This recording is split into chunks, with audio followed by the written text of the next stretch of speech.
Psychology କହିଥାଏ ଯେଉଁ ମହିଳାମାନେ ଘିଆ ଖାଇବାର ଅଧିକ ସୌକିନ ହୋଇଥାନ୍ତି ତେବେ ସେ ଯେକୌଣସି ପୁରୁଷଙ୍କୁ ନିଜ ପ୍ରେମ ଜାଲରେ ଫସାଇ ତାଙ୍କ ସହିତ ଶାରୀରିକ ସମ୍ପର୍କ ବନାଇ ନେଇଥାନ୍ତି।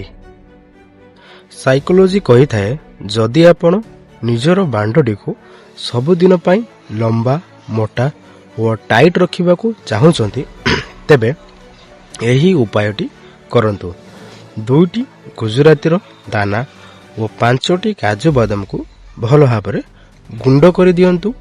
ଏହାପରେ 1 ଗ୍ଲାସ କ୍ଷୀର ନେଇ ଫୁଟାନ୍ତୁ ଓ ଫୁଟୁଥିବା ସମୟରେ ସେହି ଗୁଣ୍ଡକୁ କ୍ଷୀରରେ ପକାଇ ଭଲ ଭାବରେ ଫୁଟାଇ ନିଅନ୍ତୁ ଓ ଏହାପରେ ଏହାକୁ ବାହାର କରି ଥଣ୍ଡା ହେବା ପାଇଁ ଛାଡ଼ି ଦିଅନ୍ତୁ ଓ ଏଥିରେ ଅଧା ଚାମଚ ମହୁ ମିଶାନ୍ତୁ।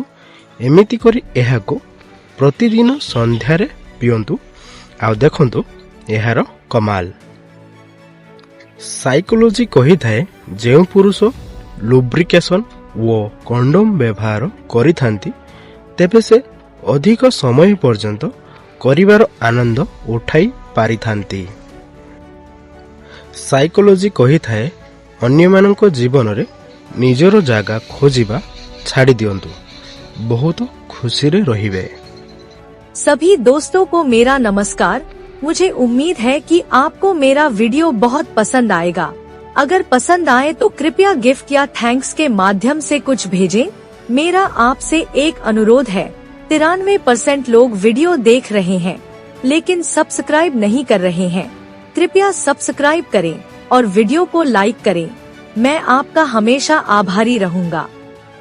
साइकोलोजी कहिथाए आपणक भांडटी टोपी वाला होइथौ बा बिना टोपी वाला एहा महिला को कौनसी फरक पड़ी न थाए, बरं शारीरिक संपर्क बनाइबा समय जदि आपण महिला सहित अधिक समय पर्यंत फोर प्ले करती, तांकर स्तन ओ बियाटी को भल भाव चाटती ओ अलगा अलगा पोजिशन रे करती, तेबे एहा महिला मानकु सबुठारु अधिक मजा देई थाए।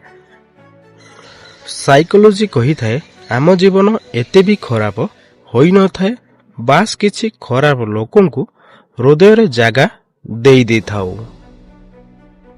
साइकोलोजी कही थाए दुनिया रे कौनसी भी जिनिस केते मूल्यवान होई थाउ ना काहेकि, किंतु निज आनंद और शांति ठारू मूल्यवान आउ किछि भी नाही।